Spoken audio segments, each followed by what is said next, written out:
Arkansas, all sports. It's more sports. What's up, everybody? It is go time. Welcome into More Sports. I am Wes Moore. Big Friday night conference play beginning all across the state. And we have some really good games to talk about tonight. In fact, I hate to say it in week one, but some of these games could decide a conference championship tonight. A lot of football still to be played, but very important games in week one. Let's bring in Thomas Thrash from Hooten's Arkansas football and talk about some of our games. He and I had a pregame show last Friday night. Made some picks. I got to tip my imaginary cap to you. You beat me by a game. Okay. You did. The Blyville game hurt me. The Blyville game I went away you. From Barry. We at Hooten's we picked Mills, but I just wanted to take a wild shot and came up in a big loss that way. Well, I actually went back and checked. We both missed on the Fayetteville Texarkana game. Mm-hmm. We both missed on Catholic North Little Rock. Mm-hmm. You got the Parkview Benton game. You had Benton, I had Parkview. And then, like you said, I had Mills, you had Blyville. And then the game that really decided it, you took DeWitt, I had McGee. And that made you three. We both got the Carlisle game right. So, so DeWitt came in strong for me. I went 2-4 last week in our 6 picks. You went 3-3. So you have the honors today, man. Congratulations. Okay, good. Yeah, there were some great games last week.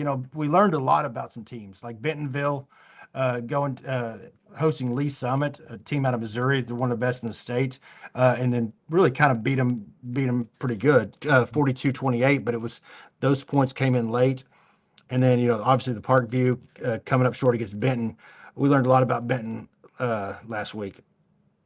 Well, in North Little Rock, I was very happy. That was our team of the week. I had Coach Bolding on earlier, and he gets his first win and his return to North Little Rock, knocking off Catholic. And I was listening to our interview, and we both said North Little Rock's going to beat somebody this year that we're not expecting. We didn't think it was going to happen last Friday night, but I think we knew it was coming at some point. Yeah, and you can never count Coach Bolding out. I mean, they're disciplined. It's a completely different team from last year. All right, let's talk about some of the games for this week, Thomas. We'll start at the largest classification in 7A, and here it is, your Hootens.com game of the week, Fayetteville, Bentonville West. Well, I think you got two really good quarterbacks, Trey Thompson of Bentonville West and Hank Hendricks of Fayetteville. They got a lot of weapons around them. Bentonville West is going to surprise some teams this year. I think they were 6 yards short coming up with a win at Greenwood and ending that 70-something game streak. They're big. They beat Cabot pretty good the next week, and so they're averaging 41 points a game and giving up 18. And Fayetteville's averaging 37, giving up 27. So and they play some good teams out of conference. So this should be a great game. Fayetteville, they're big explosive plays. So if Bentonville West can stop those explosive plays, I think they have a real shot at winning this. This is, and we'll get back to it, but I thought it was curious that the way it starts in the 7A West, because you have two of the better teams, Fayetteville and Bentonville, both on the road against the kind of up and coming teams, but we don't know where they are. Maybe the Wolverines, Bentonville West sends a message in week one. Same thing with Harbor. Could they send a message? Absolutely. I mean, Harbor was a 2 yards away from beating Greenwood in the week 3 or week 2, so they're playing really well, playing with a lot of motivation. I guess it's for Coach Danauer. I mean, they're a different team than were last year, and they're playing hard, they're playing physical, and kind of like him. All right, let's give me a prediction. Fayetteville, Bentonville West. I'm going Fayetteville. I think they get them by a couple touchdowns, which I consider close games. An 18-point game is pretty close to me. All right, I am too. And even though they're on the road, I like Fayetteville in this one to bounce back. We got to give credit to Texarkana. That's a good team. Not a bad loss for Fayetteville, but I think they bounce back this week. Let's move down to 6A and take a look at the Hootens.com game of the week. And it may be the game of the week in the entire state, really, Shiloh Christian and Greenwood. It is. This is the game I've been wanting. I told Archer last year I'm only going to good games. so only got to go to the Shiloh game last year. I only saw Greenwood twice, and it was both the Shiloh games. And this is one I had circled. I mean, Shiloh last year was without a quarterback, their starting quarterback, and then at Shiloh at the Field of Champions, and had them. They had a chance to win it with 3 minutes to go in the game. Had the ball on the 40-yard line. This Shiloh team, they play really well against Greenwood. Coach Barnard was actually the last coach when he was at Stillwater to beat Greenwood.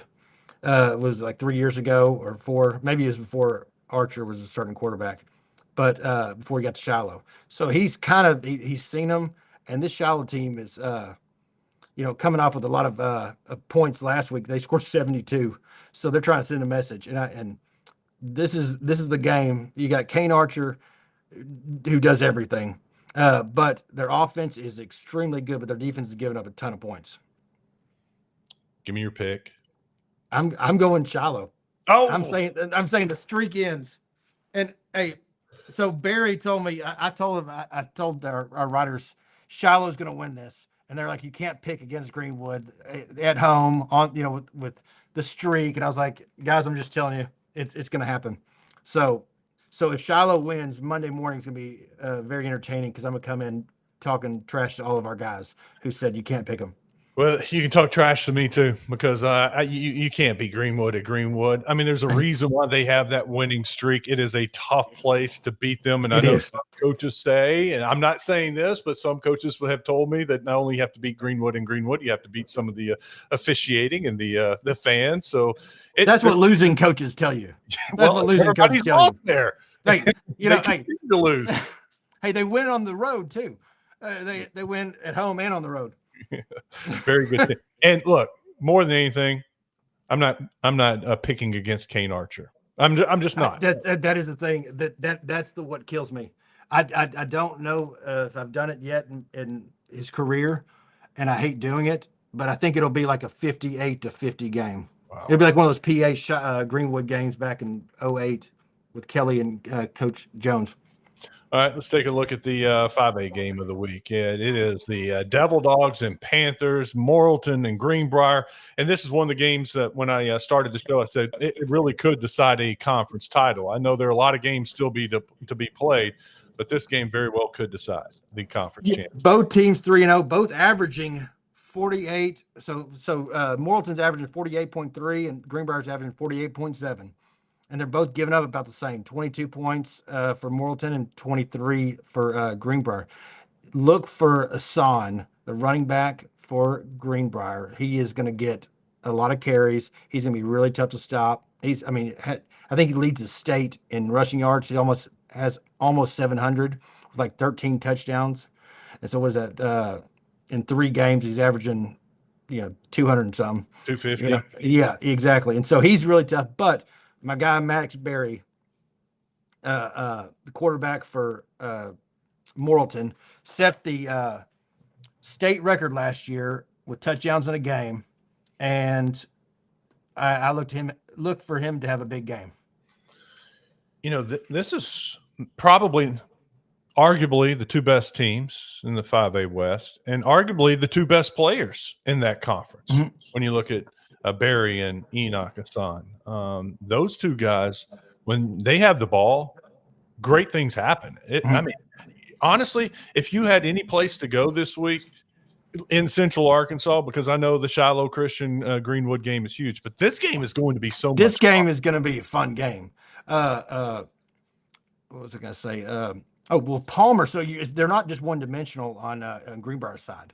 I mean, Palmer is completing 76% of his passes with 7 touchdowns. So they're a balanced team. And, so we will see. It's you can't just line up and try to stop Hassan with the run. All right. I was looking at my notes, and I have it written down wrong. I had it Greenbrier at Morrilton, but this is at Greenbrier. Yeah, everybody had it. The Gazette and everybody had that. And kind of caused us confusion because we had it in the book is at Greenbrier, and so we had to call the coach and confirm it. But it is at Greenbrier, and so Hooten's is picking Greenbrier, but I think I'm going to do it. I'm going to go Morrilton. Man, that's so tough, Thomas. It is. It's truly a toss up in my mind. And Cody McNabb, I've talked with him this year, and I've talked to Coach Tribble, and had Enoch Hassan as the player of the week after his second 300-yard rushing game. I'm all right. I'm going with Greenbrier. I like a Okay. running game. I think a running game can control the clock, and this game last year was wild and crazy. And that was one of the things the Greenbrier players told us in the preseason, that this was one of the ones that they had marked on their schedule. I'm going Greenbrier. The first week of conference. Yeah. I mean, there's a lot of really great conference games that really will decide who's going to, get the 1 seed. All right, let's go to 4A, and we have a Nashville and Arkadelphia. Badgers hosting this one. Are the Scrappers back yet? In the past, we're talking, 8-9 years ago, this would have been maybe the game of the week. But Nashville's been down a little bit, new coach, rebuilding. Seen some signs out of the Scrappers this year, but Arkadelphia and that defense, and they're rolling offensively too. This one, to me, I think, maybe I'm throwing my pick out early, but I think Arkadelphia is all over this one. I do too. Arkadelphia is averaging 30 points a game, but giving up 25. But look at their non-conference schedule. Yeah. It's unbelievable. I mean, in every game, the first 3 games, it was a battle every quarter. I mean, they had to come back and win it from behind at Lake Hamilton. They did the same thing at Hot Springs, and then played Camden Fairview to a really close game. I mean, they're battle tested. I mean, this Arkadelphia team is been through a lot. I mean, they have seen some close games. Nashville is 1-2, but they came really close to playing to beating Dardanelle. It was like 28-20, and Dardanelle's our number 1 team in 4A. But it was also after Dardanelle just won a really emotional game against Elkins. Yep. So did they have a hangover? I mean, it's so easy to have a hangover, with 18-year-old kids after a huge game like that. So a lot of times you'll see a team like struggle the next week after a big win. Yeah, I talked to Coach Vega afterwards. And he wasn't happy at all. I mean, they won, but he was not happy with the way they played. He said that wasn't Dardanelle football. We weren't aggressive, attacking. We got a lead, and it looked like they almost relaxed a little bit. So I think it was a good teaching moment, and I think you're on to something too. It's the best thing that could possibly happen to them. I don't know if you remember when PA beat Highland Park in 2015. We ended I was on coaching quarterbacks at the time, but we ended the 17-year home winning streak. We went down to Texas and ended it. And then the next week we played Win, and we're down 21-7 at half. And it was like nothing went right. We ended up getting some onside kicks and winning it by a couple scores, but it was the best thing to happen to us. Let's move to 3A. Thomas, let's look at the Hootens.com game of the week. And this is Palestine Wheatley at Rising. This is a kind of a weird game because Palestine Wheatley is a lot better than people think. They've got a really good run game. They're completely different than they were last year. Coach Pascal has done an amazing job of getting that program back to where it needs to be. Rising has lost to Joe T. Robinson's JV team. Was it last week or 2 weeks ago? Yep. Yeah, by 4. And Joe T. Robinson, I mean, you're a 5A team with JV. They still got talent. I mean, you're talking about a 3A team going up to a 5A team, even though it's JV. I mean, you've seen Robinson's roster. Yeah. I mean, those guys, the guys that aren't playing, there's a reason, because the guys in front of them are just that good. And so, they got a lot of talent on that. But for them to hang in there with Joe T, it says a lot. I was watching their Haskell Harmony Grove game, and they did absolutely nothing on offense. It was pretty bad. So I looked for them to get things going offensively. But this Palestine Wheatley team, Adron Cooper, the number 5 for them, is legit. I think he had 300 yards the first time we saw him. I guess it was against Clarendon. But look for him to have a big game. I'm probably going Rising, but don't count out Palestine. No, in my mind, this is Rising because it's at Rising, and we know what a great environment that is and how tough it is to win there. But you've got me all over this Palestine Wheatley team and curious about this score. It makes me want to. It's a weird game. It's a weird game because Palestine's 3-0, and they're playing a lot better. They beat Cross County which is his dad, Tyler Pascal's dad, Yeah. Van Pascal, in the Pascal Bowl. So, I mean, I just don't know what to expect with Palestine. This is like their first real test. Yeah. But they have a lot of talent and they're well coached. But then you got Ryzen, who's also rising. All right. What's your official pick? I'm going Ryzen. Okay. I'm just going to be different with you. I'm going to say Palestine Wheatley is full of confidence, and they just don't know what they don't know, and so they're going to go in there and take care of business. So I'm calling for the upset. I think that's not a bad pick. All right, let's move down to 2A. We'll finish down there, and we got Desart trying to bounce back, hosting Earl. Yeah, so Earl's off last week after they lost to Walnut Ridge, Class 3A, 58-40. Desart coming off a emotional loss against Carlisle. They didn't really play that well, but Desart is big up front. They're huge. And for what guys tell me is they're the biggest of any classification. I mean, they're not just big for 2A; they're big for any class. Their offensive line. So look for them to control the clock, run the ball well, and use play action passes. They're just physical, and Earl relies a lot on the explosive plays. They have a lot of speed and talent on the outside. So if Desart can hold those guys to the minimum number of explosive plays, I think Desart gets a win. I agree with you, Thomas. I think they bounced back after last week. You do have the emotional factor of playing a rivalry last week, but I do like the fact that now that they got to bounce back. You can forget about last week, and I do. I think Desart bounces back, and we'll agree on that one. All right, that was pretty good there. And look, that's just a couple of the big games across the state. I was looking earlier at some of the other matchups, and it's going to be a fun Friday night. I think fans are going to be out and about, and the weather is awesome. Fall, it almost feels like fall here, so it's going to be a good Friday night. And look for Jonesboro Benton. That could be an interesting game that's going to decide the 6A East. And Sylvan Hills and Marion. That is going to be a fun game. Nope. I have that on our list of games, must-see games and games to talk about. So it's going to be awesome. All right, Thomas, I got our official picks written in. We agreed on 3, and we disagreed on 3. Kind of like okay, good. Yeah, awesome. So we'll see how it all goes. Hey, man, I appreciate you, as always. Absolutely. Good luck to tonight, and we'll talk to you next week. And check out the scoreboard this week. We've now that it's conference season, we've kind of got it sectioned by conferences, so it's a lot cleaner, and so it's a lot easier on everybody. Right. So we will do that, and head over to the website to check out all the streams. I love how you do that. Also, we're working on putting them in the scoreboard. They're trying to add it so when you can just click and see it, but it's a little more difficult. So hopefully we'll have that this week, but if not, hopefully next week. Yeah, I know how technology goes. This website's going to kill me. It's going to kill me. Thomas, thanks, man. Have a great weekend. Right, thanks a lot. Thomas Thrash joining us on More Sports, man. I hope you have a fantastic Friday night. Enjoy all the high school football games.